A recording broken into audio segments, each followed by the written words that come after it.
Hello, good evening, and welcome to the Sunday night breakdown. Daniel Rutledge and Dave Forrester with you to go through the actions. Felt like a gentle pace through this week. I don't know about you, Dave. I think I only had to watch one game back.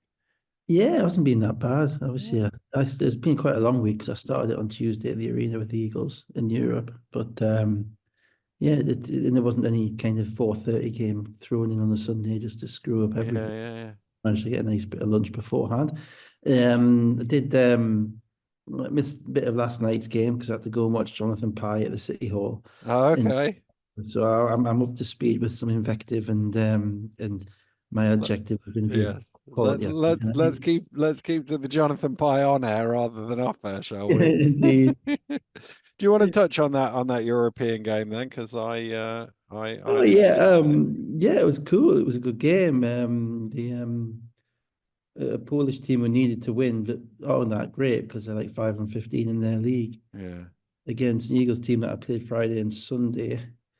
But we're playing not to go to Lithuania the way it turned out because Bakken lost to Landstead in a 54-52 thriller. Yeah. Before the Eagles, Shades of that Caledonia yeah. BCL game. Absolutely, it was pretty dire. We watched the last 10 minutes of it before the Eagles game. And so yeah, it was good. It was really interesting. The interesting thing about it was that they had a guard playing for them, was an American guy, 36-year-old called James Washington, who clearly a guy who's been around Europe a Mm, lot. And he was, I think, the quickest, most effective defender I've seen on Jordan Johnson all season. okay. He was able to stay in front. A couple of times Johnson got in front of him, bowled him over, and got the and one. But it was actually really interesting to see someone who was actually, drilled in. They were trying to win. Obviously, it was quite an Mm, important game for mm. them. Who drilled into playing defense. But Newcastle just they've got something going, and Miguel's been really really good. And It was really. Aarhus is not too bad to get to. Well, apparently it's Aarhus and your house. Warhus. Well, apparently it's you have to get if you fly to Copenhagen, you have to get on a boat Yeah, yeah, yeah, yeah. to get there. So apparently it's not quite as easy as you might think as flying into Kaunas.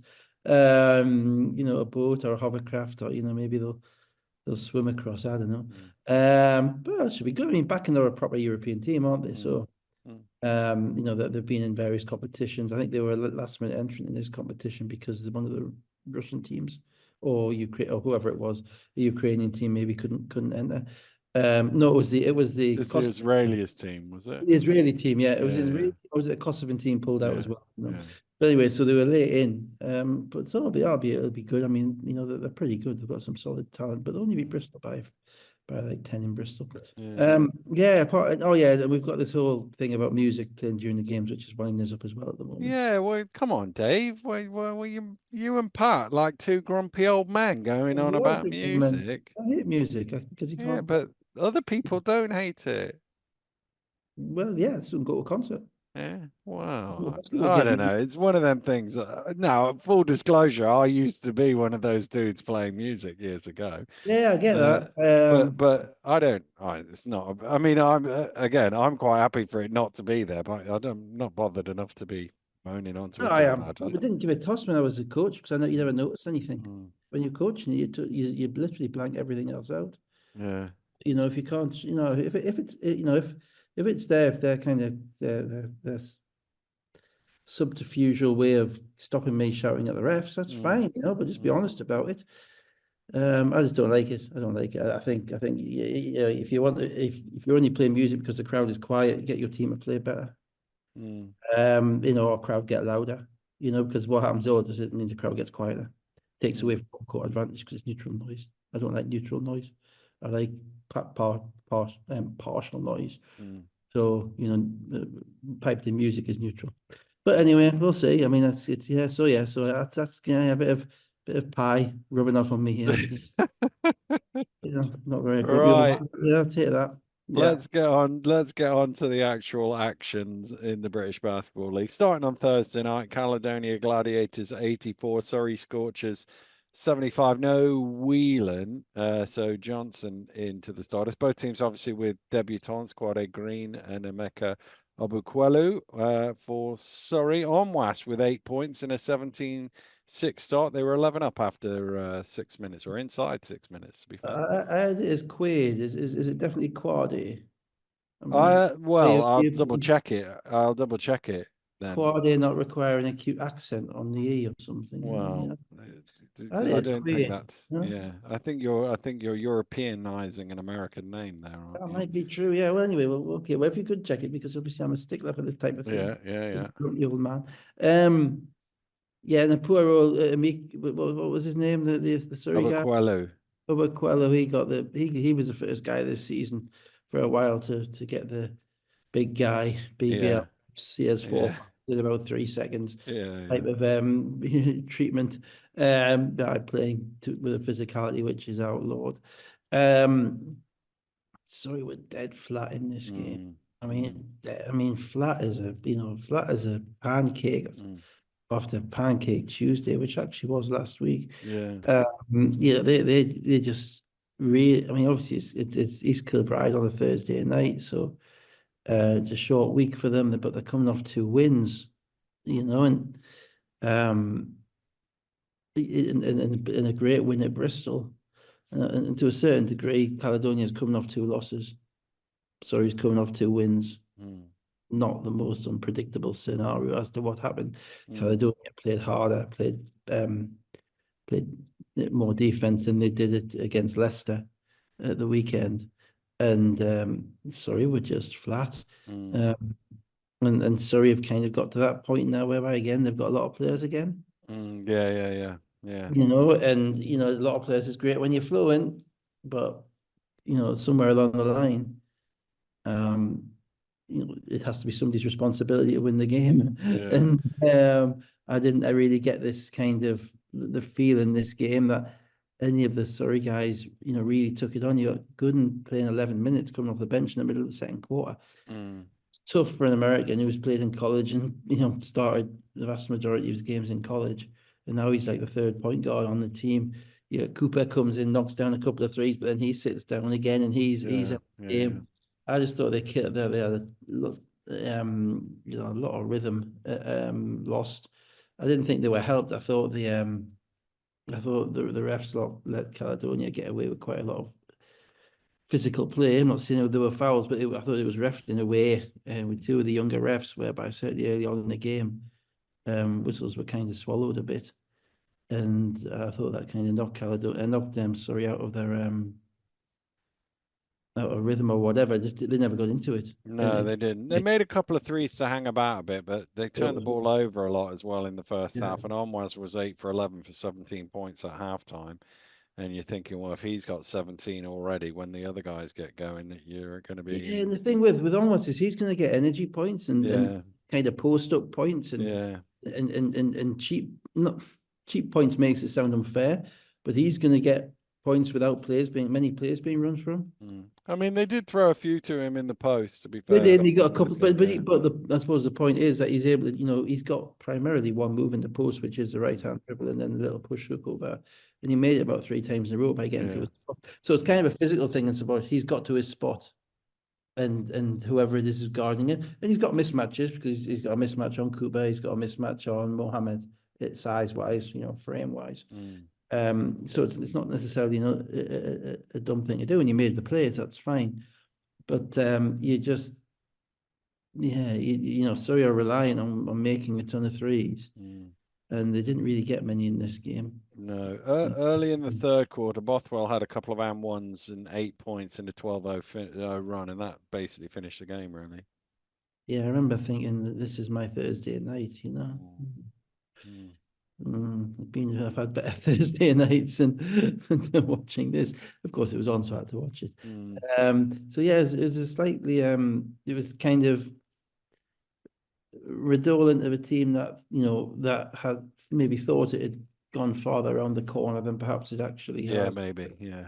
See, Uh, I managed to juggle teachers at parents' evening so that I got home in time for the start of this game, and I kind of wish I'd missed some of it. To be honest with you, it wasn't Yeah, I mean, it's But tough to keep Caledonia did winning. what they had to do, to be fair. Yeah, of course they did. Yeah, and they were going to because they were coming off two losses. And it's Mm, tough to keep winning. You know, when mm, you win a couple of games, that's the most dangerous point. mm.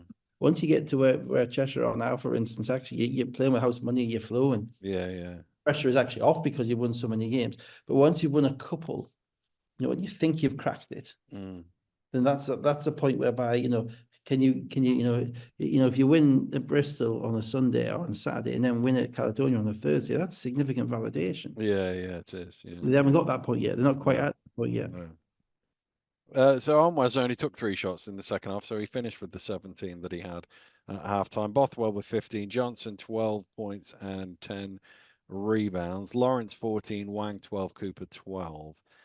Let's go Sorry, to there was one yeah, point in this game where Cooper made his first three threes and he was 9 of 9, his last yeah, 3-point shots. Obviously, I didn't tweet you to say how often has that happened because I didn't want to ruin the rest of your Thursday night. yeah, yeah. Plus, Um, I'd never be able to check it I did out, to that. be Yeah, I honest with get you. that. But I mean, that's pretty. I mean, you know, that's pretty darn impressive. Mm, You know, it doesn't matter. You know, some of the shots he's making aren't just kind of stand alone and let him shoot shots. You mm, know. mm. Friday night, Leicester Riders 108, Sheffield Sharks 94. Thomas was out for Leicester with illness. Sheffield shooting the ball really well in this one. Leicester not so in the early going, certainly. It was 10-3. Sheffield led on their way to 24-12 after 6 minutes.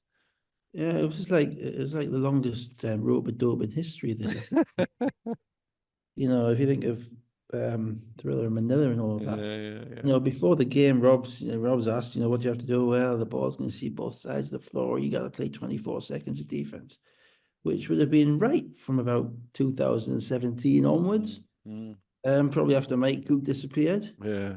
That's what it's been. And then they chose this game to basically fling it out the window and say, no, we're not going to do that anymore. Mm, Certainly not. We're going to absolutely ram the ball down your throat and we're going to attack. Um, and with that, obviously, you've got an entirely new start, well, not an entirely, basically a new starting five with mm. Title Rock starting with Ramsey and the Green. So, you know, I can probably say Green in every game. That'll be Yeah, yeah, Green and Ratinho and Coke. So, you know, they clearly, I mean, I hate to say that they'd listen to us, but I'm sure they haven't. But there was a stylistic difference in Sheffield. That was the biggest thing. You know, they just pushed the ball, yeah. got up and down, and they scored the ball, and um they weren't turning down shots. They weren't just running to spots. They were attacking. Now, part of that is that both Idle Rock and Green are guys who are fresh out the college system. Mm, Less reps certainly, and obviously in the Sheffield system, if you think about it, because Rock's been there the whole season, but he's been injured for about 2 months. Green's been there about 3 weeks. So in many ways, it's easier to give that, you know, for them to make plays as opposed to run plays. But it was certainly a little bit of surprise with kind of the ferocity and speed and the early threes, early shots that they were willing to take, and they looked like a little bit like a team with a kind of a weight off their shoulders, you know? yeah. Well, they didn't look like they were going to miss, so it was almost like just Exactly. put it up because everything was going in. They tied their best quarter of the season with 30 points, only led by 3 though. Carried that on. They were 5 of 7 from behind the arc in the first 14 minutes, 18 of 29 from the floor, and they led by 10 at that point, 34-44. And a minute from halftime, they were still up 10, 47-57. But a That's home, mental, yeah, isn't it? You know, it's yeah, not because they have guys who couldn't shoot before but can shoot now. yeah, It's because they are released from the pressure of having to do certain things or having to run it this way or run that way. And they're allowed, their talent is allowed to kind of take over because of the shots that they're taking. If somebody goes under a screen, you shoot the ball. You don't rotate it. You know, so they were taking the first advantage that they had on offense. And I think that took Leicester by surprise. mm, And the fact that they knocked down shots, you know, was fine, except that they got to kind of the 4 minute mark in the first half. And I think it just slowed down a little bit. mm, Um, And the problem, as we know, because by this point they were in a scoring race with Leicester, and obviously the problem with scoring races is they favour the home team. Yeah, and Um, they were not helped by a 4-point play on the buzzer by Holmes, which A was an incredible catch and B was a pretty dumb foul. And I suddenly it wasn't sure it was, was a foul, I'll be honest. I thought it was a bit harsh. oh Uh, really? It I looked a foul did. from my I angle. looked. There was lots of bodies flying around, but when Yeah. I actually saw it, he kind of he was kind of straight up and down Michael Rock as he was there. He didn't kind of go into a landing space, but I can see why it was called a foul. It looked like a foul. I thought he was a little bit unfortunate when you watched it on the short. It was still an unbelievable shot by Holmes. Yeah, which he banged in, made the thing. So it's a 4-point game at Incredible pass halftime. as well. Yeah, yeah, it was Hell of a incredible. pass. Because when he threw it, I thought, "That's what is he doing? What is? Oh, great pass! Oh, great shot!" It was Yeah, one of those. incredible. Yeah. So it was 53-57 at halftime, which is Sheffield's most points at halftime as well. Leicester then scored the first 6 points of the third quarter. So they had a 12-0 run from being down 10, 47-57 with a minute to go to halftime to up 59-57. Adowu with 6 of those points. And then in the third quarter, it was actually the end of the third quarter. Allen hitting threes, getting to the line. Leicester went from 71-71 to 82-71 with an 11-0 finish. Yeah, I think well again a bit of Nostradamus here, but last week I was going on what everybody knows, which is that Allen is a great shooter, and Mm, he could not they couldn't guard him in this mm, game because you couldn't guard him with a guy his size. He either steps back, uses his body, steps back, and he's a great shooter. Or if the person in front of him isn't particularly quick, then he has that ability to take the two dribbles and use his body to get to the rim. He doesn't finish automatically at the rim, but he may get second shots at the rim because his mm, body's so big and get tip-ins and that type of stuff. And I thought Leicester were actually slightly more dangerous offensively without Thomas, because it gave them that opportunity to play Lawler a little bit more, which almost makes Allen a four.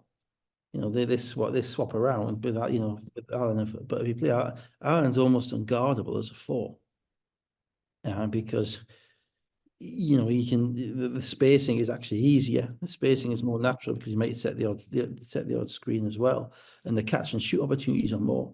And I thought in this game he was perfect in this game. I think he had 32 points on 20 shots. mm, He shot shots which were in the rhythm of the team, which were getting, when the team needed buckets. And the danger with getting into a scoring race with a team with Teddy Allen on is that it's not the easiest thing to win.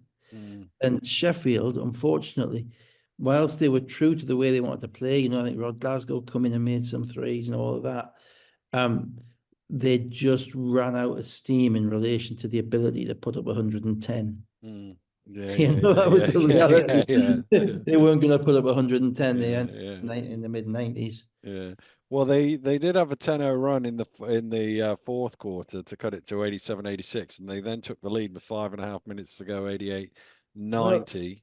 at this point, Bennett Cook was killing either I think it was Mo Walker or Yeah, yeah, yeah. whatever, killing him inside. Absolutely, really up and down and making shots and finishing at the rim. And then they had that TV timeout or the timeout, and Mm. he sat down. He didn't come Yeah. out the way. Obviously, he played 30. I think he played 32 minutes in And the the. funny thing was, Leicester were going to take Walker out at that point, but he missed the free throw, and then it went up and down for about 2 minutes. So he was really blowing at the end of that. Yeah, I would have been. I was skeptical about taking Coke out. I'd have let him run till he dropped because he was at that point where he was literally dominating. And Mm, by the time he got back in the game, it was an 8-point game, mm. and the game's done. You So know, it was a Mackenzie three that put them back in front 93-90. And then from 3 minutes to go, they had 9 unanswered points, which basically sealed it, as you say. yeah, and looked at who's on the court for Sheffield at that point. Nixon was on the court a little bit, and he only played 6 minutes. Mm, Kipper Nichols was on the court. He only played 11 minutes. mm, So they kind of went to guys who hadn't been in the flow of the game. And again, they're in a scoring race. So you're not going to be getting back on, you're not going to be winning with your defense at that point because every single Leicester player and most of the Sheffield players feel too good about themselves mm, because they've seen the ball going through the hoop all night. mm, And I just thought, the only way that Sheffield could win was to go score for score with them. And and that meant, Byrne put Bennett out. And I think by the Mm. time he got his rest, but by the time he got his rest, the gamble failed because he was, the game was done. Mm. Alan, 10 of 20, 35 points. You shortchanged 35 him on points that. in 20 shots. 35 points, 12 rebounds, 5 assists. Holmes, 19. Adowu, 15 points, 11 rebounds. Mackenzie, 15. And Sheffield, I managed not to write down their scorers for some reason, so I've just opened the stats up.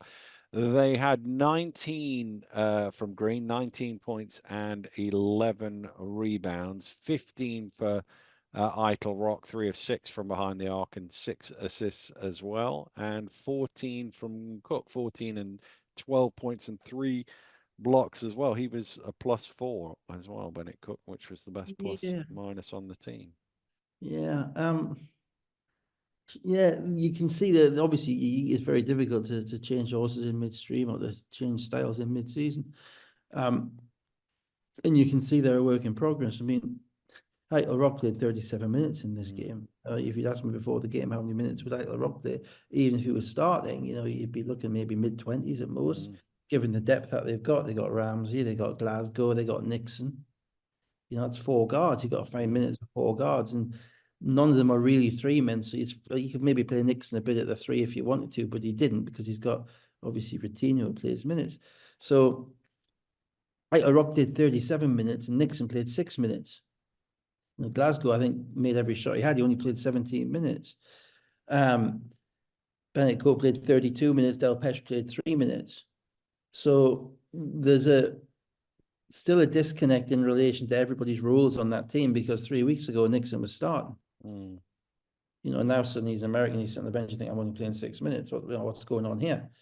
And that's the problem with trying to change things and figure things out in February. And that's why the teams that are going to be doing probably better and have done better over the past 2 or 3 weeks have had a relative consistency of role.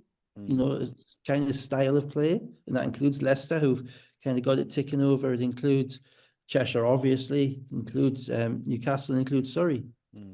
They've been going in a certain way, whereas some of the teams still finding out about themselves.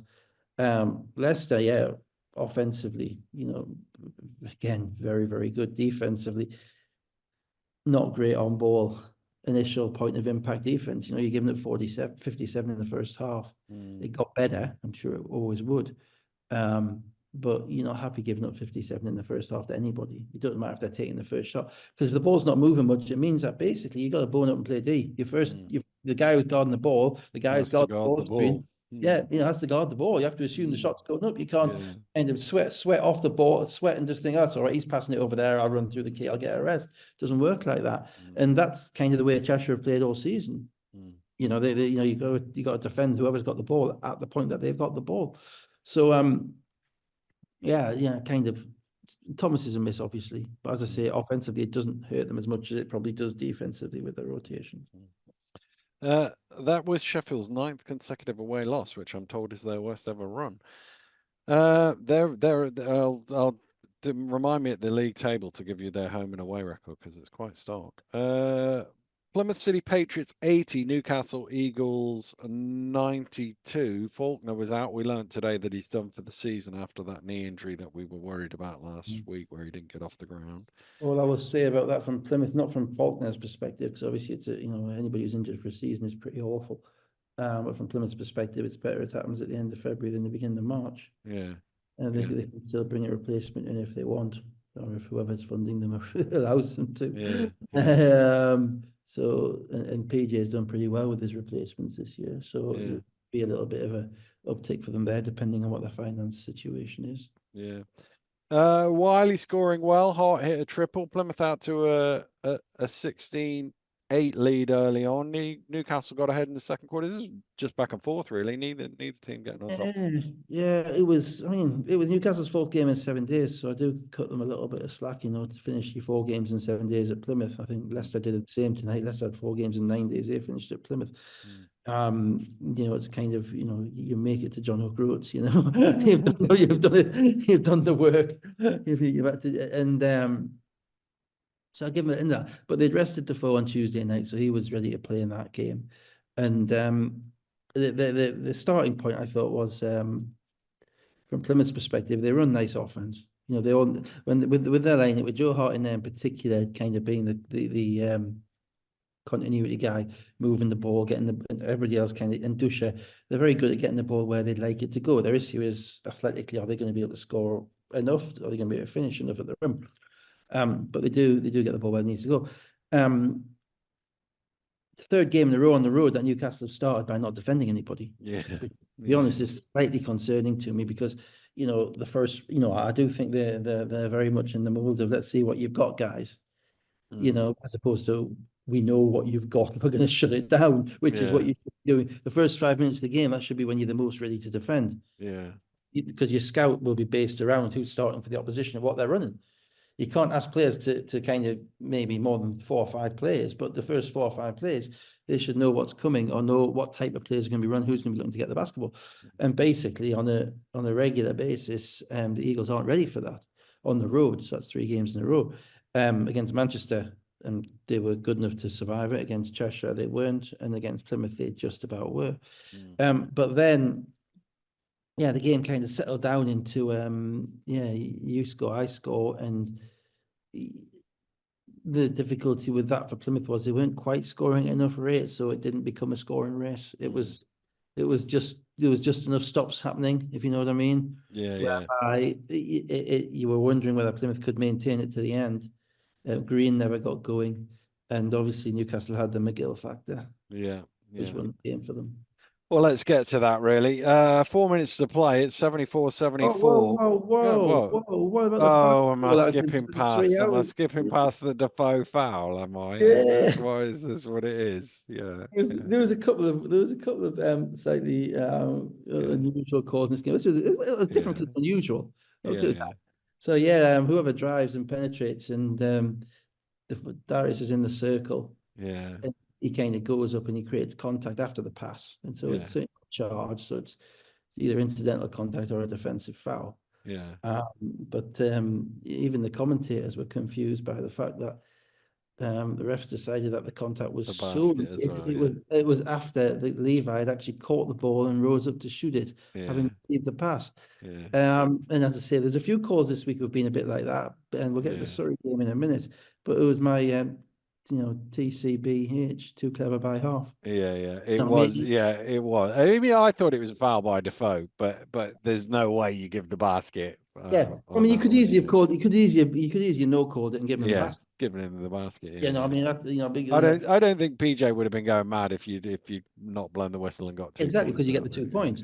Yeah, But yeah, and so that means you get the ball end line, obviously, yeah, because yeah, the foul is in the act of shooting or after the shot, which it clearly wasn't. And it's just like, if something is a bit too strange to be true, it's yeah, generally not true, yeah, that type. yeah. But you And said then not me, so I'm yeah, not. Yeah. yeah, it's true. And then do you want to do the shot clock thing that you were Oh yeah, wanging it was on a great about one. as well? The game was continuing with the shot clock on zero for about three Yeah, seconds. yeah, yeah. At the end of the third quarter. And I don't know whether it hit the rim or not. I don't think it did, but I don't know. My sense of it was when it got because did it get reset to 14 and then it was at the eventually, end of the 14.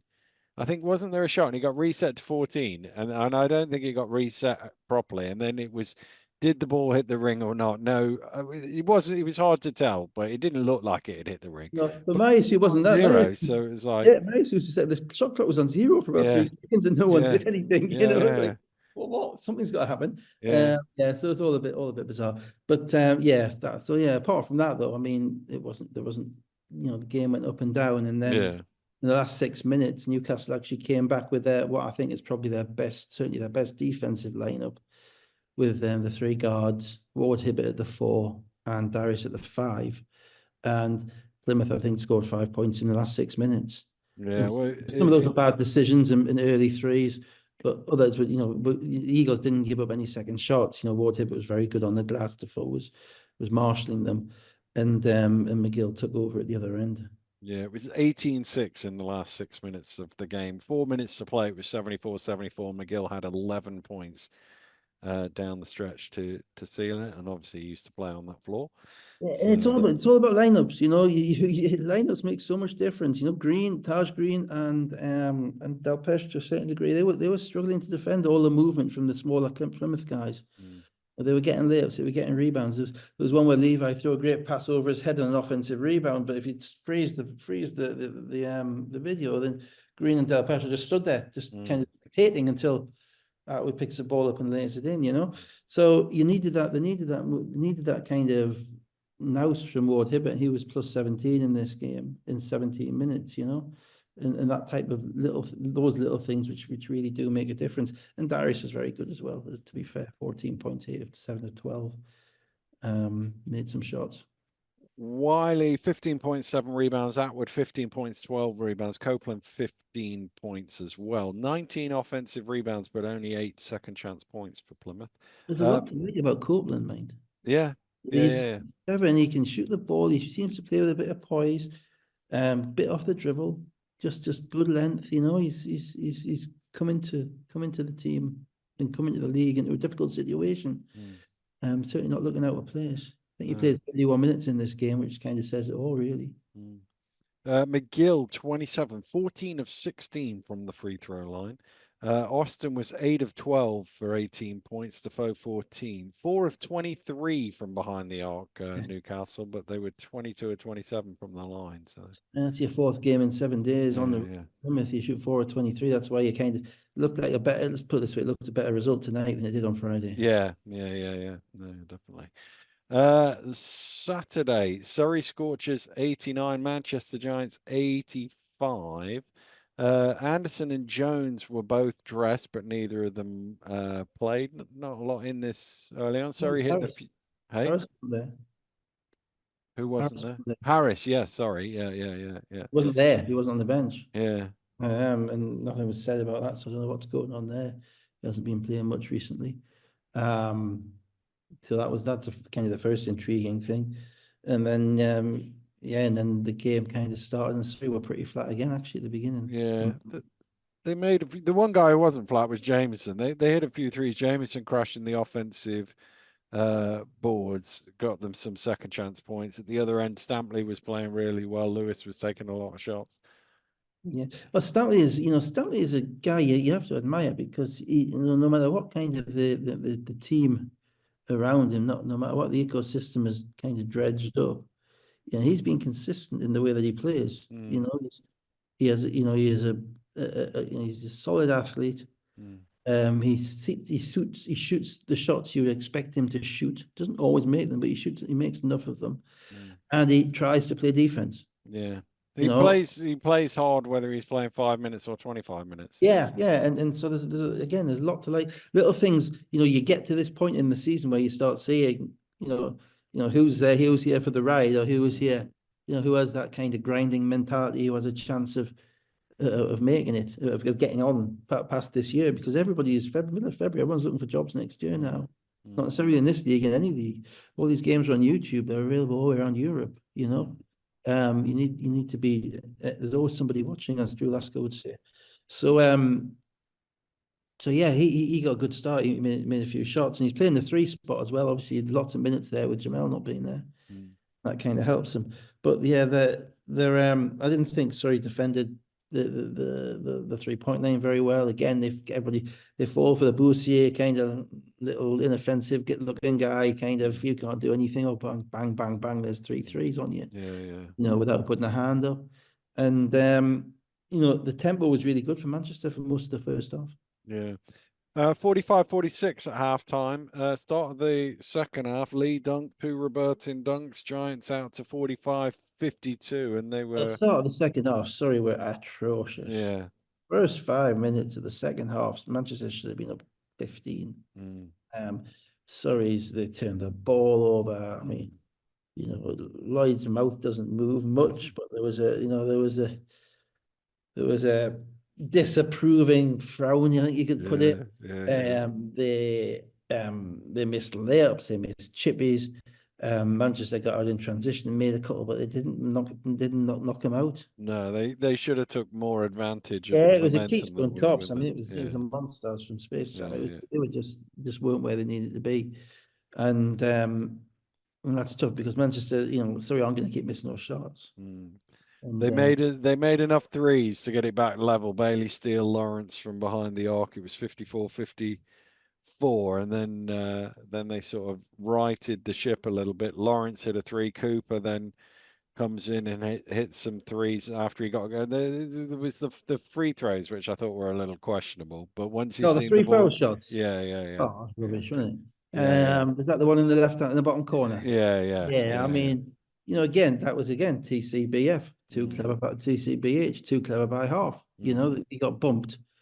He got bumped, then took a step to the left, did the time warp, shot was, and But he got. but what that did was that got him And going what because Keith said, yeah, people saying, oh, yeah, he was bringing the ball up. yeah, Well, he yeah. was bringing the ball over I mean, Mm, again, if you're not sure, you don't make the call. If you're mm. not sure it's a 3-point shot.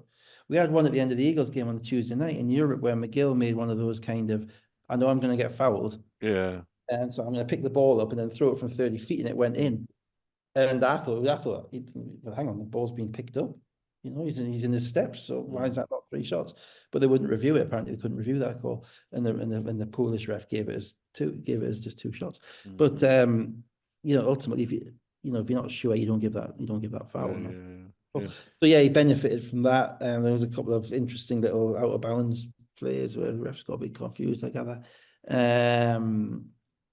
But overall, Manchester just needed that little bit more, Mm. and they didn't have it. No. Surrey was 78-69 ahead early in the fourth quarter, and they were still 8 ahead with 4 minutes to go. Let's just go through the end because it did get a bit scratchy for the home team in the end. 1:30 to go. I thought it was a pretty poor offense by Manchester, but somehow they ended up with Lewis banking in a three from miles out late in the shot clock to make it Yeah. 84-79. That was a shot which, if he misses, the game is over. Yeah.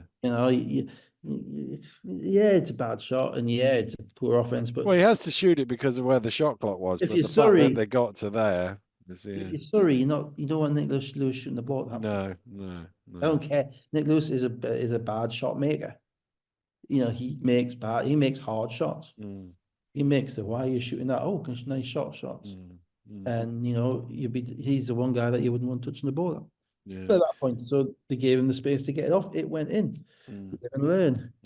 yeah. Wang missed a three, but Jameson got the offensive rebound, and then Lawrence ended up missing at the end of the 14 seconds. So Manchester got the ball back with less than 50 seconds to go. Lewis under pressure at the rim. Stampley tips it in. 36.3 seconds to go. It's 84-81.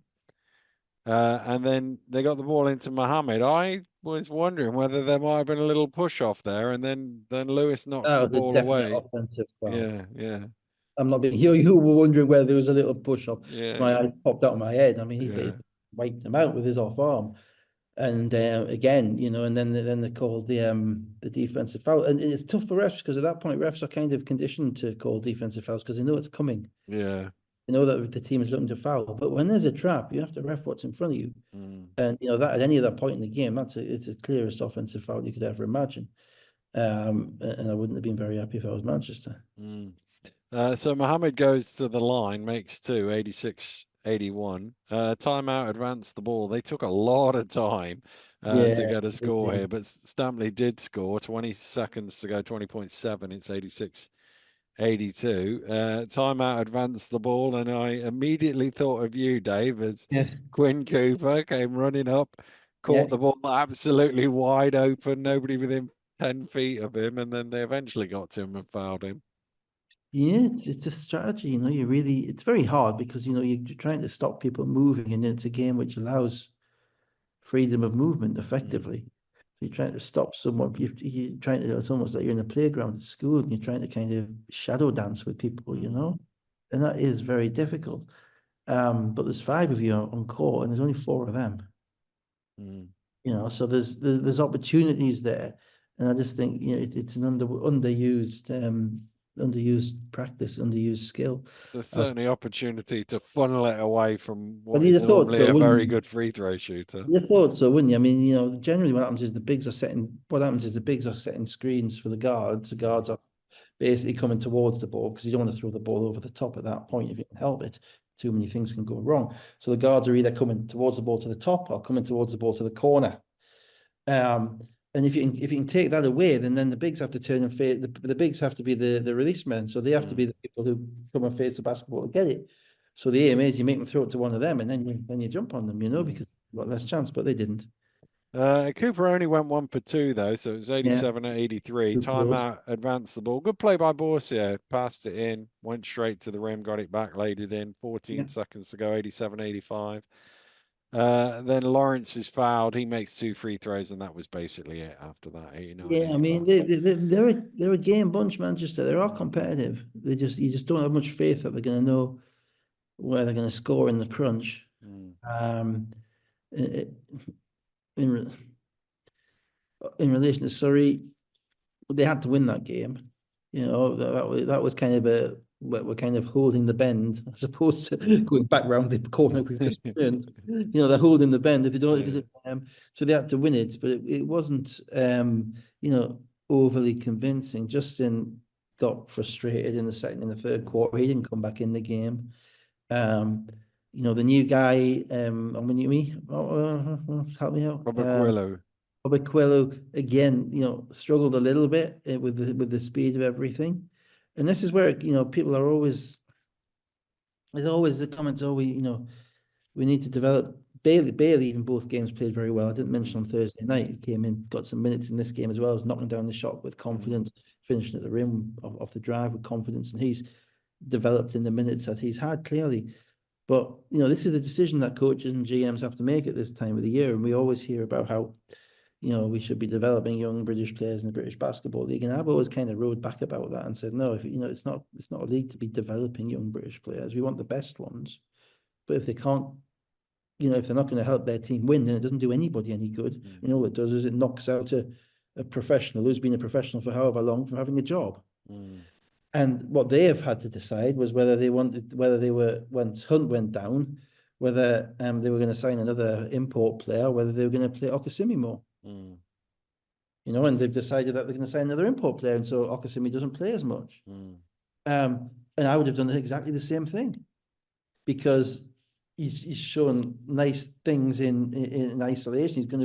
He looks like he could be a player, but he's not necessarily going to be a guy you can put on the court for 20 minutes a game, which you would expect to get out of an import. So Surrey's probably the most progressive organization in the league in relation to finding guys in London and sticking them on the bench and playing. mm, mm, And that's partly because of obviously Lloyd's background in the Barking, partly because of Dan's commitment to GB and all that stuff. Yeah, but even them, mm. they had the choice. We're going to bring in a big guy from the Macedonian league, or we can play our 19-year-old kid a bit more. Well, no, they're trying to make the playoffs. They're Yeah, being yeah. competitive. And this is about. This is why it's professional sport, whereby every minute is to be earned. This is why it's not a disco, to be Mm, blunt. mm. And they've got a long way to making the playoffs after winning this game. Oh, go Hey, on, go on. Lawrence 15 points, 11 assists, although 3 of 10 shooting. Jameson 13 points, 13 rebounds. Cooper 3 of 6 from behind the arc for 13 points. 14 of 38 from 3, 21 of 29 from free throw range, 14 second chance points from 14 offensive See, rebounds. I've said this before, but if you're giving up 38 3-point shots to Surrey, you don't Mm, deserve to win. mm, You have to take, there has to be, you have to tailor your defense to what you're facing. You defend differently against Sheffield the way you do against Surrey. Sheffield shoot 18 threes a game. Surrey shooting 36 threes a game. You have to take them away from what they want to do. mm, And there is so little of that going on. Maybe because of the familiarity of the teams, maybe because of the nature of the schedule whereby they're playing, so often that teams are being what they are. mm. And they're almost doing stuff in um They're metronomic hoping that what in they habit. are is better than what the other teams are. Absolutely, yeah. And I don't see the kind of specific. I mean, it's hard because to do that It type of is February. teams to move, you need veteran teams. Yeah. Veteran teams, the best defensive teams are generally the ones that win, and the veteran teams are the ones that are able to adjust and are comfortable enough in their own game to do that, to just the specific requirements. But it is a skill. It's a skill to be able to do that. And I haven't really seen it, I don't think, in anybody. There's maybe Caledonia are probably the closest to a team that has notifiable kind of defensive strategies, and you actually see them trying to take stuff away. But other than that, and it's different now because the game to when I was around, because the game is now so pick and roll spread offense. There's far fewer set plays than there used to be. So it's far fewer things you can kind of take away by knowing what's coming. But it amazes me how often Andrew Lawrence gets to come off a screen to his right hand.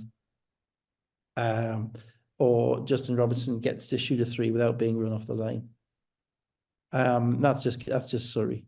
And it just seems to me that there's a limited commitment to making teams do what otherwise they wouldn't want to do.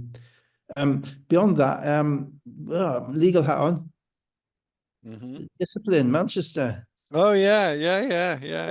Came through. Right. So for some reason, everybody who's on the court gets 5 penalty points. Explain that to me. Well, not everybody got 5 penalty points. Every player got 5 penalty points.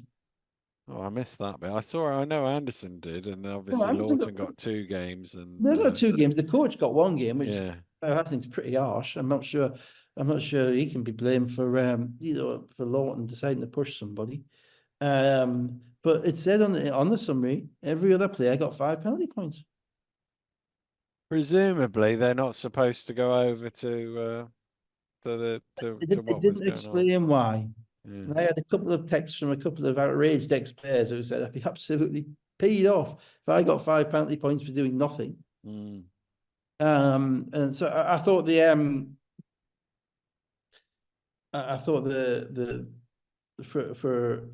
the reasons given were insubstantial and inadequate.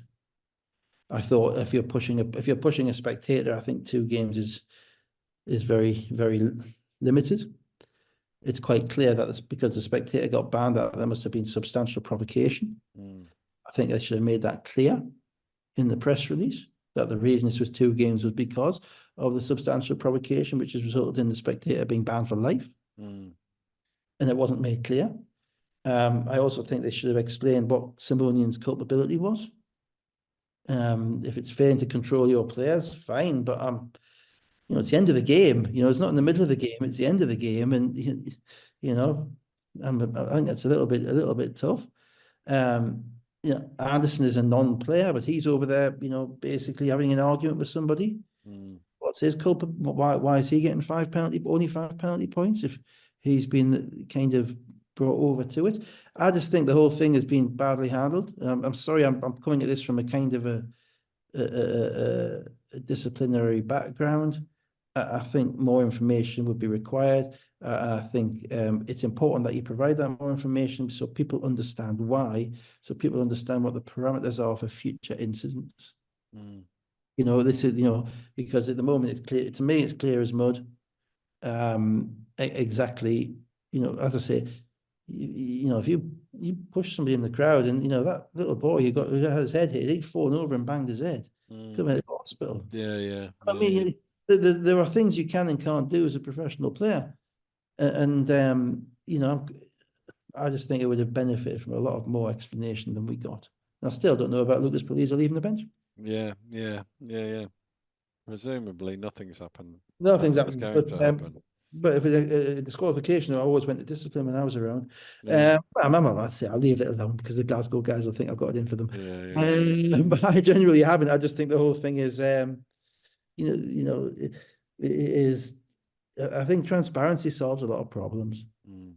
I think it solves a lot of issues. I think we have a massive hole where transparency is at the moment. Did I give the Manchester scores? I don't think I did. Did I? Did I? Lewis 25 points, 9 of 22. Stampley 21.7 rebounds. Lee 14 points, 14 rebounds. 17 second chance points from 18 offensive rebounds by comparison. So let's go to Bristol Flyers 93, London Lions 101. No Nwaba for London. Bristol have obviously signed Max Cooper, but he didn't actually play. Morgan firing early on, 17 points, 5 threes in the first 6 minutes. London led 22-12. You know, Max Cooper's a hell of a name for basketball player. I just think Yeah, the yeah, cross between Max Miller and Tommy Cooper, you yeah. know. Oh yeah, I mean this was Matt Morgan, wasn't it? Mm, Bristol don't look right. Even though they played, even though they made a ton of shots in this game and they kept it close and they battled to the end, which is fine. Um, you know, to take 6 minutes to guard Matt Morgan, mm, you know, it isn't great. And the shots he was making, I think you could properly describe them as rhythm shots. yeah, yeah, yeah. Rhythm shots for him are layups, Mm, you know. And once he's okay, you're gonna make a couple, but at that point, you know, at one point I think one of the defenders ran towards Kareem Queeley and he moved the ball on to Matt Morgan. mm, And you're thinking again, scouting report. mm, This stuff matters. Who you gonna want to get open because London have had a week off effectively. mm. London have had a week off since since August. August, yeah. So they're going to be ready to play. Because these guys are competitive guys. They're very talented, and they're not having to worry about their bodies as much because they've had time to get their bodies right. It'll be like a little holiday. Mm, And I just thought they weren't Bristol weren't ready to defend them. But then London got London's issue, and their issue is hubris, and they got hubristic in the way that they played. They were showing a similar disinclination to defend Tevin Ollison mm. at any point on kind of within 30 feet of the basket. And by half time they've got 25 each. Yeah, so Ollison and Bradley kept Bristol in touch. They did threaten to get away when Grantham made a couple of threes, 34 46, but Ollison had 10 in a 12-0 run, and they were 51-48, 51-48 ahead, and Yeah, it but was I'll live with that. I live with Grantham making threes. yeah, If I'm London, I'm not going to have Bristol's best shooter having 25 at the half. yeah, yeah. Bristol, I'm not going to have London's best shooter having 25 at the half. Someone else is going to have to beat me. And this is kind of the kind of what I'm saying about the games just kind of drifting into each other, and the teams just basically going up and down and playing each other on talent, Mm, which as coach frustrates, as next coach frustrates, because you're seeing, it makes you an embittered old soul, but you're seeing kind of flaws all over as to, how are they getting these looks? And these guys are skilled offensive players, so I'm not saying it's easy to shut them down. It's not. mm. But there But you are could make a better you effort can make a at better it. effort. I Yeah, mean, as yeah, you would agree. I mean, yeah, look, it yeah. wouldn't this wouldn't happen in just this doesn't happen in EuroLeague, or in the Mm, it doesn't happen that a guy will just go for 25 in 20 minutes and still get kind of the same level of looks, or 14 minutes like Matt mm. was, Yeah, yeah, because it's going to be at some point it's going to be hard to score. yeah, Um, and it wasn't, but yeah, so London were in kind of that, early on, they were all up on the bench. They were doing that. Yeah, I think you yeah, mentioned that yeah. doing this and swinging around and all happy, happy, clappy, and Mm, happy, lappy. And then Bristol start making a few shots, and suddenly they're in the game, and you're in a yeah. score at home. And then Uh, again, it looked like going. It looked like going again in the third quarter because Lions had 11 in a row with Morgan scoring, Matt Morgan scoring 6 of them, and they were 58-71. And you're thinking, oh, that's it now. But Bristol came at them again. well, again, yeah, and Conor Morgan's become a little bit of a turnover machine in the last couple Mm, of. He's not looking overly comfortable with coming off the bench. And to be honest, Grantham shooting won them this game. Grantham won mm, them this game. mm, Now, I don't see any way that London team properly focused should be giving up 93 to Bristol. no, And 93 without Trajan Jacob really making a shot. no. You know, So it wasn't that they didn't have kind of decent looks. So and the reason the reason they lost the final was primarily hubristic. It was because they weren't doing what they needed to do to win a game in a competitive environment. They've got some stuff to sort out. We'll get to the final bit in a minute, I know, but they've got some stuff to sort out, London, because they're in kind of last chance saloon territory, which sounds ridiculous given that they've already won the league. I'm talking about Eurocup. If they lose the Eurocup game on whatever it is, the 6th of March, then they don't have another meaningful game until the middle of April. Yeah. As a coach, that's a disaster. You can't, you like to get the bodies fresh, that's fine. Give us a week off, give us 2 weeks off. We'll sit these guys down, that's fine. But 5 weeks where your guys are all, you're having to basically appeal to their better nature to win games. Yeah. As opposed to the actual need to do it. After they've picked up the cup and had their own little celebration, done their little dancing, and then I think is it Leicester they play next game? Yes. Yeah, so they'll be, I suppose they'll be keen. They'll probably be delighted by that they didn't win it tonight. Well, Leicester could prevent that from being an issue by beating Cheshire before they play London. Right, okay, well that might be a very smart move.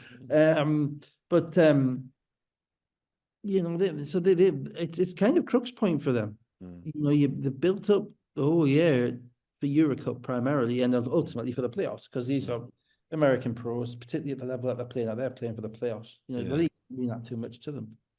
Doesn't mean as much to them as it would have meant to us. Because it's expected, and everyone's known they're going to win it for the past however many months. But they can't be as sloppy as they were in this game against Juventus. Who's it playing? Juventus? No, they're playing Turk Telecom. Turk Telecom, or beyond that, because they have to be playing competitive basketball going into April. I just think they do for their own good. So in Bristol, I thought they gave it their absolute best shot. Let's go through the end of it. Grantham, another 2 threes, and Phillip as well. It was 82-94 with 5 minutes to go. Bradley then had 5 points in an 11-0 response. It was 93-94 with under 3 minutes to go. 2 minutes ago, Gabriel Osheni with 2 offensive rebounds and eventually got a score for London to make it 93-96. Bradley misses. Gabe gets fouled. He makes 2 free throws, and actually London ended up with the last 7 points of the game. But even in that, there was chances for Bristol. There was the one where Johnson was out in front and sort of slipped as he was chasing the ball. There was another turnover, was there, or something? There was something else in there as well where it's easy to write down, they're the last 7 points, and that was that. But actually, there were still gaps in there. Yeah, I think they gave up 17 threes. That was the game. I mean, Zielona spotted the fact that they were going under the screens, even with on Phillip with like 4 minutes to go. And that type of stuff, against London, you're giving up all those threes. I don't see what shot you've got of winning. The only thing that kind of assuaged me was the 2 missed foul shots from Jacob with 3 seconds to go, which saved my 95-point rule from a defeat. Because they were at 93, The rule is, for anybody who doesn't bother listening every single minute of all of this stuff, that, you very, very, very rarely win if you give up 95 points on the road. And the start of this year is... teams that score 94 points at home are 34-4. 34-4. Yeah. So, I was quite, and a couple of those games are overtime games, I think, which kind of should be disqualified, really. So Jacob missing those 2 foul shots was really good. Nice little irrelevant, only me kind of side. I'm sure there was somebody who had 8 or 9 on the spread or something, whatever it is. So Ollison, 5 of 9 from 3-point range, 31 points, which is his best in the pros. He had 40 in college, but that's his best in the British Basketball League. 21 for Bradley. Johnson with 20. Matt Morgan, 7 of 12 for 3 for 31 points. Grantham, 5 of 7 for 3 for 24 points. Nobody else in double figures. 17 of 32 they were from 3-point range, and 22 of 27 from 1 point range, which is very modern basketball, isn't it? They That's how only you shot win games. 24 twos, didn't they, or something like Yeah, that? yeah, yeah. It's but people have to understand that this is February, it's middle of February. People are in contract for another 2 months. Everyone's looking for where's my next move? Where am I Mm. going to go? Am I going to go up, down, stay the same, whatever? Within 2 hours of Devin Ollison putting up 31 points, his agent, who I follow on Facebook's got a nice big Yeah, sure. about how Devin Yeah, Ollison's yeah. Against put the up Eurocup team. against the Euro Cup team, Yeah, yeah, And yeah. so motivation, and I'm not knocking that. That's fine. No, That's no, exactly no, what he's no. got to It's the do. nature of the Um, business. but it's a business. Yeah. This isn't football whereby somebody's sitting on a 4 year, £100,000 a week contract. These guys are literally coming out and playing for their futures every single night. And the advantage of doing that against someone like London is that you're really putting yourself out there in the Yeah. marketplace. So And Ollison had a teammate last year who's currently playing in the Europe. Well, they're out Euro of the Cup, Eurocup now, but they were a Eurocup yeah, team. and to be honest, there's nothing bad to say about Olsen. Mm. No. Because from where he kind of was in February of last year, before he Mm. kind of took off at the end of last year, but his demeanor, there's a little bit of there's a bit of an edge which you have to have to get to where he's at. But generally, he plays hard, he knocks down shots, and he's pretty much within control of himself. Mm. So absolute credit to him. But I just think they're making, defensively, they're a bit short, Bristol. They've got enough athletes to get up into people and start harassing them. But I think they've had so many changes of personnel that it's beginning to impact on them. There's no reason why all these guys, Tijon Lucas, Corey Samuels, Trajan Jacob, Olsen, shouldn't be really getting up into people and playing and giving them 94 feet Mm. of pressure, because that's where they've got the bodies. And I'm not, and there's just too many open looks that I'm seeing. Let's come to Sunday. Plymouth City Patriots 109, Leicester Riders 93. They thought the Down day would never goes come. the streak. The streak that nobody will admit really exists. Yeah, So, for those who don't know, the last time that Leicester lost to a team whose name started with Plymouth was 2012, December 2012. Was it December? Sometime around there. And they had won 45 consecutive games against the Raiders slash and the crazy Patriots. thing is that was probably one of the best teams Leicester ever had. Yeah, They won the yeah, treble at the end because they won all four. yeah, yeah, yeah. Um, And you look at the like it's bonkers that the Ricky McGill Plymouth team didn't beat Leicester. yeah, There's been some good Plymouth teams down oh, there, Raiders absolutely, yeah. teams down there. There've been some rubbish as well, to be fair, but there was some good teams down there. And you just think at some point on a Sunday afternoon at 3 o'clock, Yeah, you get beat, but they didn't. yeah, So the important thing that we need to note, because we are contractually obliged to mention it, is that the longest head-to-head streak in British Basketball League right now is Leicester against Surrey. And Rob will be very mad if I don't mention the well, fact yeah, that, except that one there was a tie, well, yeah, unbeaten streak. unbeaten Unbeaten streak. streak. Yeah, there was a Yeah, tie. So unbeaten yeah, streak. yeah. But no, I The, mean, well, Rob will be very upset if you don't mention it, but yeah, Rob will yeah, be better. yeah. So even, but anyway, yeah, it is what it is. So it's the first win for the Patriots, if you don't Yeah. believe in all of that other stuff, against the Riders. Adobu with a knee issue, joining Thomas on the absentee list for Leicester. And you always say one injury is good and two injuries are bad. Got to Uh, be. Yep, yeah. indeed. So Walker and Allen scoring all of Leicester's points early on. They went out to a 9 point lead, 19-10, but then Green comes off the bench, hits a couple of threes. Copeland, Dangakodo as well. Plymouth went 4 for 4 from behind the arc. Yeah, 14-5 run to 24 all. I thought that was actually the critical part of the game, because I Mm, thought, that was that kind of got them into the scoring race. mm, And they played on Friday night at home, and it's rare you get two home games the same weekend, mm, and particularly with a day off in between. Obviously, the only reason they played on Friday night was because that was a rescheduled game because of mm, the EasyJet flight that the Eagles couldn't take. mm, So they had the benefit of a Friday night home game, then a rest, and then a Sunday home game, and that really does, I think, help. It does help your rhythm. It has to help your rhythm. I don't think we ever really did it, because we only only had the gym on a Friday night. So on top of that, Leicester coming in 4 games in 9 days, few bodies down, hard floor, etc. And coming off quite a fast-paced game on Friday night. So, what Leicester really needed to do was to put their mark on this game early, Mm. And kind of eat into the fact that, Plymouth haven't won many games. Mm. It's just going to be another game.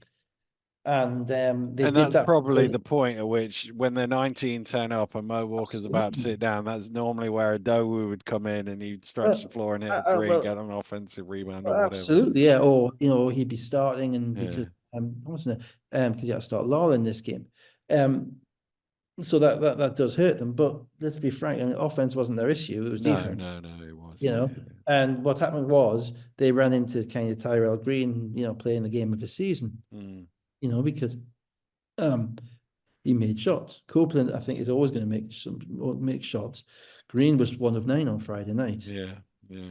Right, and then suddenly he's knocked down his first 2, and he's a dangerous guy if he's knocked down his first 2. Yeah. So that got them to 24 all. 9 of 19 over the weekend. He'll live with it, yeah. Yeah, yeah. Exactly. So that got them in. That got their foot in the door. And then you're into kind of, okay, well, we're playing with a bit of confidence now, and that's not a nice place to play when the opposition's playing with a bit of confidence. Yeah, yeah. It really is. The fact that Leicester won there so many times is quite, remarkable. I think it's almost because they've respected the threat of playing down there. You respect that it's hard, so you don't ever get you try to take so long to get down to Plymouth, and the environment is what it is, that they've never really been in a situation where they just showed up to expecting to win. You don't. This was also only the second time they've conceded 100 points at the Pavilions. Yeah. Ever. And the other thing about it is there's a hell of a trip home if you've lost. Yeah. Hell of a trip home. So they stayed close. You know what? If memory serves, they lost that game. It's just come back to me because it was December 2012. That was it not 2 days before Christmas or something? Were they all off home with him? And you know what Rob's like? Rob's like, all these guys are talking about who's going where from what. He's going to go back to. I think it was. I think it was. Yeah. Oh yeah, the nightmare. I mean, you've got a flight booked for the following day. Unfortunately, they had booked the day before. Yeah. So they came in. But once Plymouth got into it, and Leicester were down on bodies, which impacted their minutes spread. Alan played 40 minutes. Law played 37.5 minutes this game. It kind of scraped 19 out of Walker and 15 out of Shelton, but they didn't really get much out of Bowman. It's kind of that extra body. So well, he slipped in the second quarter and he was sort of hobbling off. So I don't know whether that impacted. He did come back on, but not for a long time after that. So a bad turnaround and got stopped again. So they were a little bit down, but Leicester couldn't really guard Atwood. In fact, they couldn't guard anybody in the half court until they went to a zone with about 4 in the second quarter. And at this point, Atwood was out of the game. I think maybe have had a couple of fouls. I'm assuming that's why he was out of the game. And Plymouth kind of ground to a halt and started shooting bad mid-range jump shots. So Green had hit another couple of threes and made 3 free throws to get them to 41-31, and that was the point at which Leicester went to the zone. And Lawle had 5 points. Allen hit a 3, and as you say, Plymouth was shooting top of the key jump shots with no rebounders, and Leicester were this running. Changed it for them, didn't it? But I thought not having Atwood on the court made a difference, because Atwood's one of the premier mid-range scorers in the league, and that kind of got. Also, Plymouth were up by 10 and going to a timeout and celebrating that they won the game. Which is a red ride to a red rider. So half time about tight, and then third quarter it just kind of exploded into offense, didn't it? It was just it did. And actually, one of the turning points I thought was Shelton, who I thought was a little bit lucky there was no review, because I'm not sure that would have been I'm not sure that would have been an unsportsmanlike on review. I think it might well have been a DQ on review. Well, it's a serious point though. That type of stuff. The ref's got a certain angle of that. It's not a great angle. We've got the best angle. We see it immediately. It's on a screen. It still does my head in that can't be looked at. It would be looked if it had been Tuesday night at the arena. It would have been looked at in Europe. because they looked at quite a lot on Tuesday night. Mm. But he basically got a bit frustrated with Levi. I think it's generally what's happened before. And he hadn't got a call at the other end. He'd made a couple Yeah, of yeah. offensive rebounds, hadn't got a He call. didn't have a great game. I think he was just a little frustrated Yeah, in general. And then, and then he there's just always made a catalyst point, isn't the there? catalyst point, and Levi's an irritant, and he Yeah. decided to kind of take it out on his cheekbone. So, Uh, but what he did is he obviously hit Levi too hard because Levi then had to come out of the couldn't game, shoot the foul shots. and what that did is brought Green back in. Said, here's a couple of free points for you just to get you back in the rhythm, and then he hit another three threes, and they're out to 87-73. I really do wonder at times why coaches don't make more use of that. I never really had the only really kind of really below average free throw shooter I ever had was probably Kadiri, Richard. Oh Yeah, yeah, yeah, yeah, yeah. Kadiri wasn't great. He was probably 45%. And Leonard I had for a very short period of time, but he was He that. wasn't great. You weren't going to tell Leonard to come out of a game. Yeah, no, no. But I And have half the time he's going for one free throw rather go than for one two, free right? throw rather than two because he's just dunked on somebody. Um, but I do wonder sometimes when I see guys get fouled and kind of get up slowly, Mm. whether a coach should be kind of sending the trainer on straight away. Yeah, yeah. Go. I'm not talking about rugby sachets of blood or anything No, like that. no. No, You just but have to run on. You don't need the sachet exactly, of the blood. trainer gets on, the guy's got to sub off, and you get Yeah, somebody else to come in and shoot. yeah, Eddie Matthew comes off the bench to shoot a couple of foul yeah. shots. There was one I think in the Eagles game a couple of weeks ago. I think Malcolm Delpeche got knocked over, and I thought to myself, "Tosh, he's coming in." But no, obviously it takes a lot to lock Levi out of the game, and Green did get a couple of foul shots. But yeah, that did make a difference, I think, because Leicester are playing without depth, and basically when he couldn't go back to Shelton because Shelton was struggling, that leaves you with Walker having to play probably more minutes in the fourth quarter than he has all season on a hard floor, on a really hard floor on a fourth game in 9 days. And you do in another world, he would have a do. May not be Thomas playing the five, but he'd certainly have a Dobu playing the five in that situation, which would give them a little bit more athleticism around the rim. But basically, they couldn't stop Atwood scoring for a point in the third quarter. He just scored at will, and he was scoring comfortably, and no one really kind of took up the challenge. Then, as you say, they got to that 13 points in that timeout, and you're thinking the streak is over, and again they're celebrating. Well, And then, at that point, I was already going, what was the date? I was saying how many yeah, is I was already looking it up, and then Teddy Allen hits 11 points in a row, and it's 87-84, and you think, how are they doing this? yeah, they're doing this because Allen is a great scorer. Yeah, yeah. But what happened was then. He made three or four great plays, but I just checked the stats. He shot the ball, I think. He used 9 out of the next 11 possessions. Yeah. There was 11 points that he had. At the beginning, he made shots. Yeah. They eventually adjusted to him, and he got a turnover, and he missed a couple of shots. Yeah. Everybody else at that point, unfortunately, is out of rhythm. Yeah, yeah. They've all been watching. And he got just a little, he was trying to carry them on his shoulders. Yeah, yeah. Shots that he wasn't getting the shots that you want him to get, which are the ones in transition where he's virtually unstoppable, or the ones where he's coming off a down screen and he's catching and shooting. He was having to work a bit harder, and he's playing 40 minutes. And they had probably 3 or 4 empty offenses where you probably wanted them to give the ball up, get off the ball, and then get it back. And it didn't quite happen. And still a young team like that. And in the meantime, at the other end, they just kept scoring. Yeah, 12 in a row. They scored the next 12 points. That was the and game. that sealed the game for them. So yes, I've actually written it down here. It was December 2012, 45 wins in a row. Green had 33 points. He was 8 of 10 from 3-point range, and making 8 threes at least 80%. That's the first time since Mike McCall did it in February 2019 in his 50-point game. He was 8 for 9 for 3. Overtime game. That was, I think. Yeah, it was. Yeah, it was. Yeah, he's still 8 for 9. Yeah, still pretty good. You're more likely to miss in overtime than you are in a 40-minute game, aren't you? Atwood 22 points, 11 of 14 shooting. Wiley 19 points and 14 rebounds. Allen with 35 points and 8 rebounds. That's the first time a player has had 35 points in consecutive games since Joe Chapman, Oh, chap.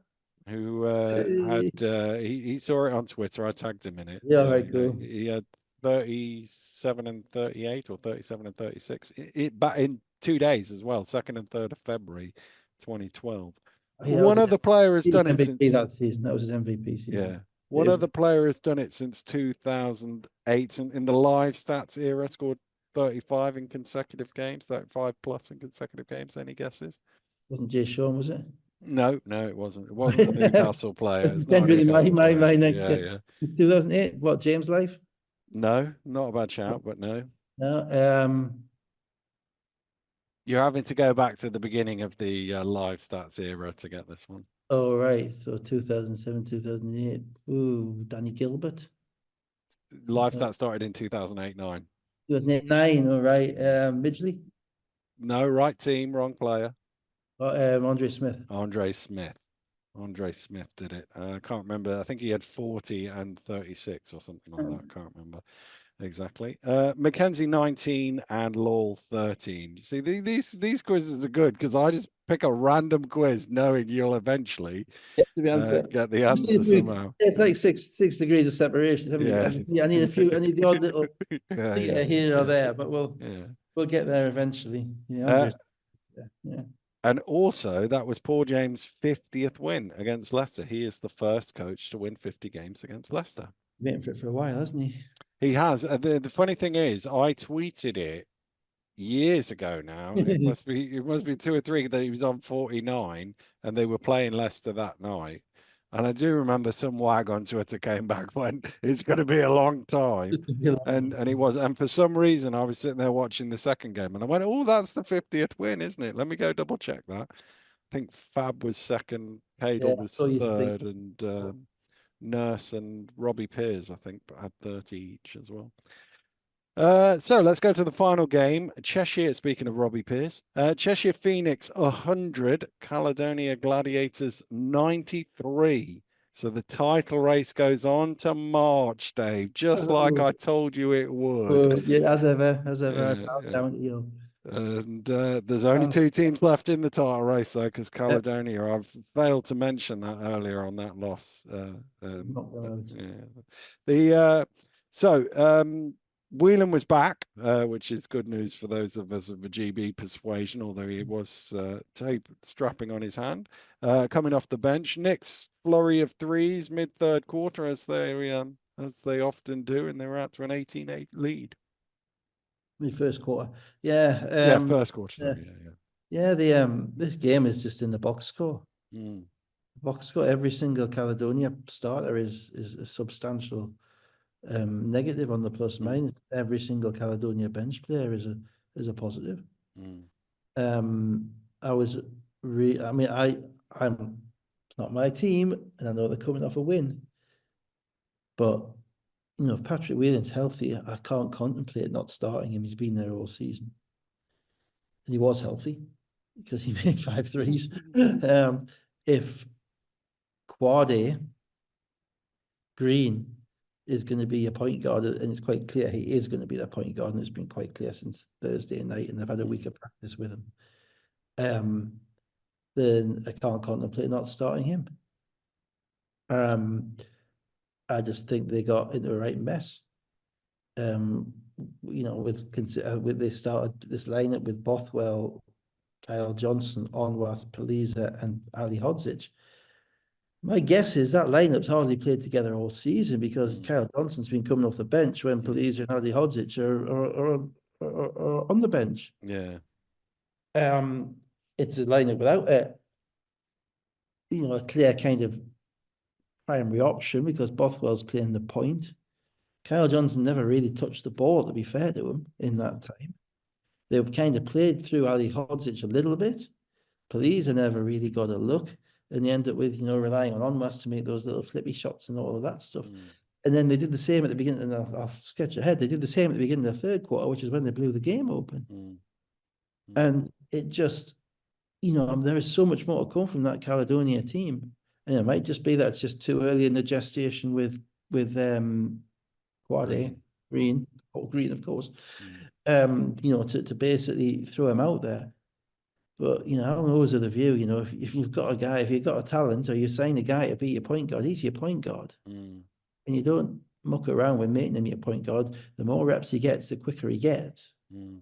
The quicker. No, they might not have won the game. I'm not saying that they won the game at all. Obviously, he had a great game. He had 31. Um, you know, so but I just thought they didn't give themselves the best chance. They played 10 guys in this game. Only one of their starters played more than 20 minutes, and that was maybe Ali Hodges with 21, maybe somebody else did. Um, and they were just looking for something the whole game. And you can't, and the thing with Cheshire is you can't do that against Cheshire because Cheshire are ruling. And Cheshire know exactly what they are. So just to Bothwell played 27.5, Johnson 11, Onwas 21, Poliza 14, and Ali Hodgic 21.5. And the 21, it's my fault. plus Yeah. minuses were Bothwell -9, Johnson -15, Onwas -19, Poliza -17, Ali Hodgic -10. And the benches, I won't name them all, but +7, +5, +12, +8, +3. Yeah, I mean that means that there's been basically it means that there's points out there. Mm. You know, they've left points out there in the game. And as I say, the thing with Cheshire are absolutely rolling. Mm. They're playing with a kind of a confidence now, which is led by the kind of the machismo of Rideau and the cerebral nature of Rye. Mm. Kind of put those two together, you know, and they kind of bounce off each other the right way. With a little bit of white, je ne sais quoi, little. Yeah, a little bit of white. Yeah, a little bit. Yeah. Now, Caledonia, to be fair, they in this game they had a plan to stop White shooting the ball. Yeah. No question, they did a good job. You know, Yeah. what I'm saying about Caledonia, actually, you can actually discern plans in the way that they're coached and what's going on. And I thought that they didn't give Skylar White basically any form of look. Moore was No. up guarding him, and he shot a couple of air balls. He made a couple, but you know, basically the easy get out of jail card of Yeah. throw the ball to Skylar wasn't there. But Rideau stepped up and made a ton of shots, which is a kind of a game breaker, and they couldn't handle Rye's penetration at any point. And you know that's why you kind of need Onwas on the court to guard him. But you know you really got to have a game plan to guard Cheshire, and you've actually got to have about 3 game plans the way that they play because you have to have a game plan for Rideau, you have to have a game plan for Rye in particular, and then you have to be ultra disciplined in relation to rebounding the ball. You know, and not turning it over. I mean, they're all basics. Basically, every game plan is don't turn it over, so that doesn't really count much. Yeah. But basically, you got to be aware where Rideau is. Now, Rideau is, you know, is fast becoming the most fascinating player in the league because if he's not already, because he plays kind of, I think I might have said before, right on the edge of physicality. You know, and the refs are getting a little bit wiser to his kind of offensive fouls, I think.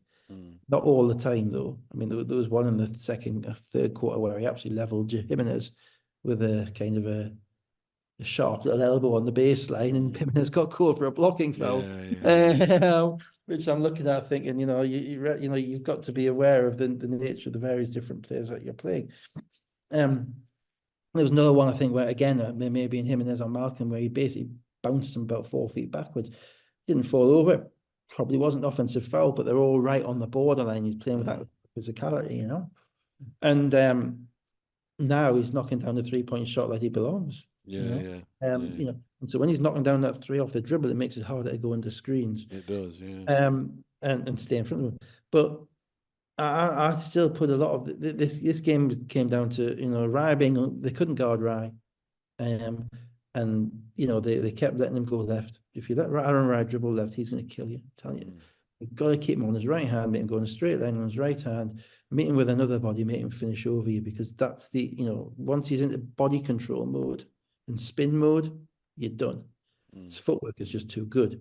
If you can put him in, if you make him go into athlete mode, which is, you know, 1 step, 2 steps, he's still sneaky athletic, but his finishing isn't. You've got a better chance. You've got a better chance, yeah. And that's, you're just playing the numbers basically, and you've got to be very careful with who you send because he's very good. He's going to pass it. And he's going to find the shooters in the corners and they're perfectly spaced. So it's not easy, but you have to have a mindset as to how you're going to do it. You know, you really have to game plan for that team, and I don't think anybody in the league, and certainly London didn't in the playoff final, has got a handle of that yet. And I'm not sure if anybody actually will. It might just be it's just too much for some of these teams to kind of figure out. But overall, I know the points went back and forth, but basically in the third quarter, Yeah. the I game think out. the killer for me is that thing of he's such a smart player and a good passer that they've got so many shooters that can just sit in the corner as well. So that really hurts. Well, you can't double him early. If Mm, you double him early, it's really difficult. mm, The one time, they gave him a bit of space, he stepped back and he knocked down a three. yeah, yeah, I think I'd probably live with that more than I've lived with everything else, but it's still yeah. tough. He's a 40% 3-point shooter. But the biggest thing you cannot let him do is spin. Mm, It's really difficult. So you've got to kind of keep him going the way that he's going without fouling him, mm, but also contesting a shot. And that's not yeah. easy because No. every basketball player is determined in their brain to get back in. If someone penetrates, you get in front of them, you make them Yeah, turn. yeah. You make him turn, you're dead. Also, that thing about how he slows down, just Yeah, like it's yeah, just yeah. blows my mind Which how is he what I'm saying is you beats you have with to, slowness. yeah, It's that yeah. sort of- Which is what I'm saying is you have to make him into an athlete. Yeah, yeah, You have to yeah, almost make him challenge you athletically. yeah. And that's easier said than done. So So they let's just quickly run through this bit. 13-4 run by Caledonia in the second quarter had them in the lead 27-28. Whelan had three threes in quick succession, but Nick's last 6 points of the first half to lead 46-44. Pretty even. And then Rye, Rideau, Jack threes. Cheshire blitzed them 15-2 at the end of the third quarter, and suddenly it's 79-63 and done. yeah. I mean, when they do that, it was like 2.5 minutes, and they just go, "Bam! Here's 15 points." I mean, they're fun to watch doing it, but I don't know how you take that away. They seem to have a spell like that every game. I thought you have to take it away with good offense. Mm, And you can't turn the ball over. mm, I thought Caledonia, I thought they had too many moving parts in this game. mm, I really did. I thought, their rotations were all over the place. Gareth has clearly he's been getting good minutes from him in this, so he's his 10th player, and he's having to play because he's actually playing defense. mm. And he's helping the team. But once Cooper comes in, not Cooper, Green, so Green. once Green comes in, then that really, he's a 32-minute a game guy at the point guard. Mm, No question. He averaged 12 a game in the G League, right? This is, Tozan averaged 16 in the G League, and he just got a mm, 10-year contract. This is high level basket. He's a high level player, and he's a point guard that you've needed, and you don't have anybody like him on the roster at all. So there's no question of duplication, standing on anybody's toes, and on top of that, he's balling. He has 31 and mm, 25, mm, right? But he's playing with different players. He's not playing with, he's trying to build up kind of a relationship with Moore because he's coming off the bench. Now, next week, he's going to be starting. So suddenly he's going to have to build up a relationship with Ali Hodzic instead of Moore if that's going to stay the same. And you saw that he had, the reason Whelan got those looks is because he was able to penetrate and kick it out and make the right mm, decision.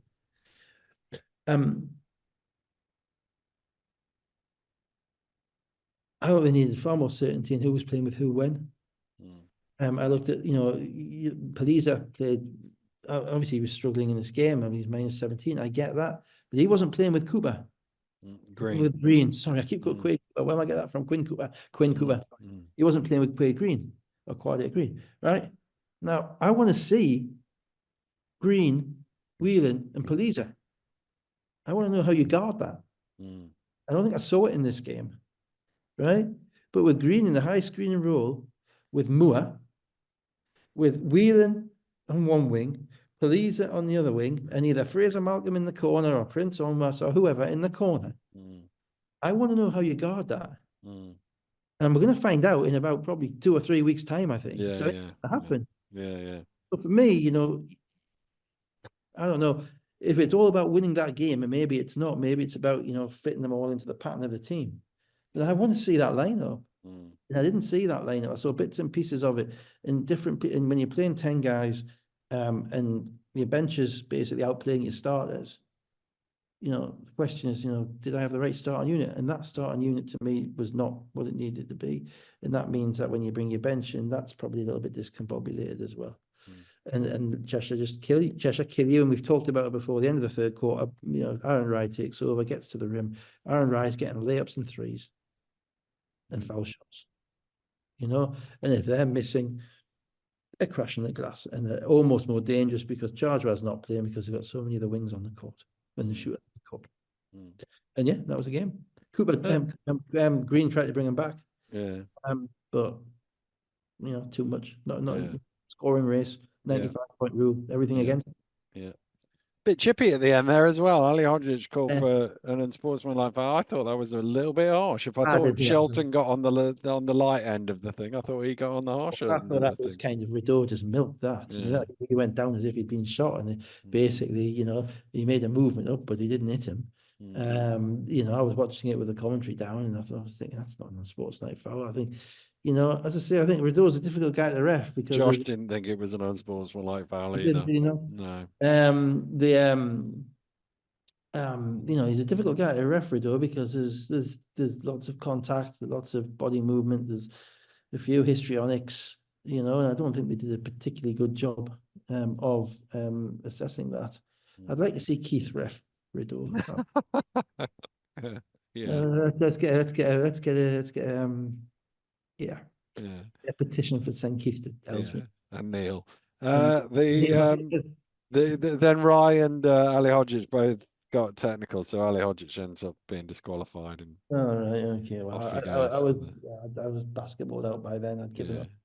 Yeah. So that was it. And Rideau, 26.7 rebounds, 4 steals. Rye, 24 points and 8 rebounds. Jack, 15 points.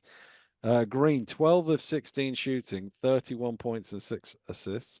Whelan, 5 of 7 for 16 points, and Malcolm, 11. I mean, they put So, Green in yeah, time, haven't they? They've just got Green in time to give them a reasonable time in relation to the playoffs. yeah, And he's probably not gonna. He's probably going to stuff them up a little bit for the next couple of weeks, albeit they've got the international break as a week of practice, because it's just going to change the dynamic of that team so much, makes it look so different in the long run, has to make them better. That degree of threat, even in comparison with Dubose, who was playing pretty well. But in the short term, you've got to sort his rotations out quickly and to win some more games. But then again, do they matter if they finish fourth or if they finish second? I mean, are they bothered? It's who's going to be playing the best basketball in April that matters. Oh, by the way, update. I believe the playoff system is actually going to be as was. So fourth and fifth are not quite as horrible as What they is that? You once think were. you think we've won that by? Well, Do you I, think that's been I changed back don't because of? think I don't think it's anything to do with us, but All right, but they did announce that it was announced it differently. was announced that way, but I believe it has reverted to the old Oh, so format of no more. higher seed versus lower seed So for no more this year at snarky least. comments about deliberately trying to finish sixth. Yeah, Oh, yeah, shame. yeah, What a shame. That could have been some wonderfully entertaining yeah, shenanigans at the end of the season. indeed. But Battle for yeah. seven. The list of teams who have won the league in February remains at 2. Portsmouth FC on the 27th of February in the first season, 87-88, and Kingston on the 21st of February in the 1990-91 season. Although both those seasons finished way earlier than this season. So I think London would have won it with 63 days to spare to the end of the season, and the current record is 26, I think. So. Yeah, so I mean, it's never going to be done again. I don't think. Not No, really. no, because you'd have to play 30 games before the Yeah. end of February again, which seems unlikely in the format that we have at the moment. And the weird thing about the when Portsmouth did it, they won the league on the 27th of February, but the league finished on like the 4th of March or something. And it was a strange season because they then played some trophy games and playoff games at the same time, and then the trophy final was in there, and then some more playoff games, and then the final. Random. Well, send it to the CEO. You might like the. Yeah, you never know. Here is the league title. Here is the league table. Even I've given the title away. I'm saving it to March. What am I doing? London are 27-3, but Cheshire are 16-8. So it still can catch them. Yeah, consecutive wins and 6 consecutive London losses. Yeah. Your money Cheshire, on folks. yeah, Cheshire, by the way, 10 wins in a row. It's the third time it's happened. They did it in Mm. the 2001-2 season. They won 11, and they did in 14-15, won 10 in a row as well, all comps. Um, I don't think Cheshire have mathematically qualified for the playoffs, even though they have the head-to-head with Manchester. I think because there are so many teams in between, there are potential multiple ties that would deny them, but they're basically there. Yeah. Caledonia, did I say Cheshire is 16 and 8? Yeah. Caledonia 15 and 11, Newcastle 14 and 11, Leicester 14 and 12. Then a little bit of a gap to Sheffield 11 and 14, Bristol 11 and 15, and Surrey 11 and 16. And then an even bigger gap to Manchester 7 and 20 and Plymouth 5 and 21. Hard to see either of those two teams catching Surrey now or catching eighth place, whoever that might be. Yeah, I mean, well, Manchester would have to win at least what 7-5 out of the last 9 games. Yeah, Difficult to see. That's if Surrey lose every single game. yeah, Plymouth would have to win what 7 out of the last 11, something like that. yeah. 7 out of the last 10. 7 out of the last 10. Yeah. And again, so that would be And one of the 11 teams to lose all their games, yeah. basically. So if you're expecting drama, Mm. folks, it ain't happening this year. Uh, But what you might have is, I mean, Cheshire have quite a cushion now into yeah, second, so it'd be a surprise if they didn't finish second. But you've got that sort of Caledonia, Newcastle, Leicester fighting for order of 3, 4, 5, perhaps, and Sheffield, Bristol, and Surrey fighting for order of 6, that's a bit 7, 8. does look like there's a bit of separation that way. I'm not. I mean, I need to check the schedule. It's the problem. Yeah, But you have I've to. not looked at the schedule The either. schedule is so unbalanced this year. Yeah, yeah, yeah, So unbalanced. And on top of that, we now throw in, games against London when they win the league. What yeah, game's going to look like. yeah, Um, that it's difficult. It really rather depends on who you're playing and how many games you've got on the road and that type of thing. I know Cheshire yeah, away games in a row now. I mean, Cheshire still have a third of their season left to play. At the moment, they're conspicuously the second best team in the league, but yeah, they've got yeah, a yeah, third of the games left to play. So I yeah, don't know who they are against. Um, the and the other teams, because I know Newcastle's schedule. I know they've played London 4 times already, and they played Leicester 3 times, etc. They've got a couple of games against Caledonia and I think one game against Cheshire. The rest of the games they've got against teams at the bottom. below, yeah, yeah. So in theory, their record Well, is pretty backed up. Leicester's next two games, because we've already talked about them, are Cheshire and London, so they could easily drop back to 14 and 14 there, couldn't they? And then suddenly Sheffield and Bristol are right on their And then, tails. but then the schedule, as I say, because that schedule has been so unbalanced all season. I think Bristol had to pay. Bristol have dropped Sheffield dropped because they played London twice in a row. Yeah, yeah, yeah. In a weekend, Bristol yeah. played London this week. I think they've got to play Bristol. They got to I play. said I was going to mention Sheffield's home away record: 8 Yeah, and 3 at home, 3 and 11 away. The only team with a worse away record than that is Plymouth, 1 and 12. Manchester are also 3 and 11, but 8 wins. The only teams with more than that at home: London, obviously, Caledonia, and Leicester. yeah, yeah. I mean, it's always been a difficult place to play Sheffield, but the difficulty has been being ready on the road. Mm. It's not been that they've lost games on the road. It's that they've not been in a lot of those games on the. What it Um, also says is they've got three more home games to play than they have away games. yeah. So in theory, a bit of fattening up of their record is feasible. So that's that's kind of the big unknown. So I wouldn't without going into in some depth, I wouldn't write off a 3 game gap with 12 games to go.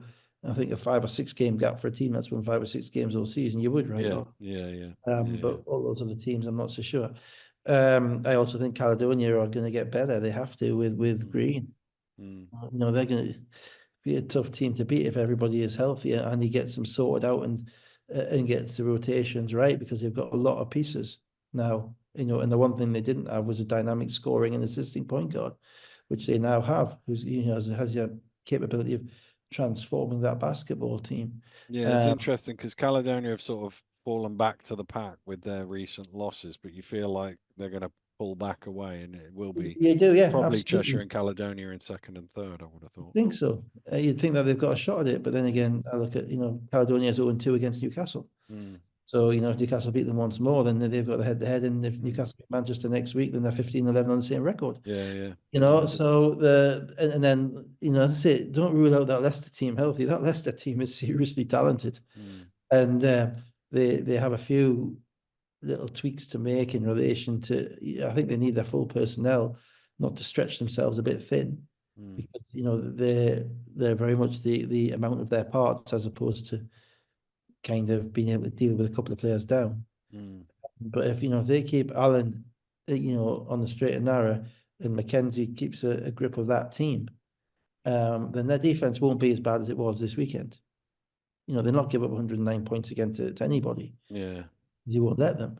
So they have a chance, I think, to be really, really. They're probably. I still actually think with Allen, they have the highest ceiling of anybody, even including Cheshire, outside of London.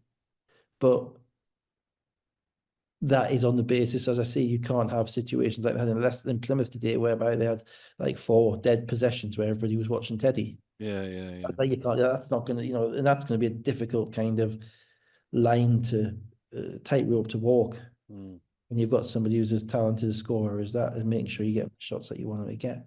So it's actually got intriguing again. Mm. About 3 weeks ago, it was all pretty dead, to be honest. But you say Caledonia sent a new point guard, and Plymouth beat Leicester for the first time since the millennium. Mm. Eagles win 4 in a row. Mm. And then some more European games to come as well. Mm. So yeah, I'm kind of interested to see how it plays out. Not overly interested, but kind of interested. So we'll see.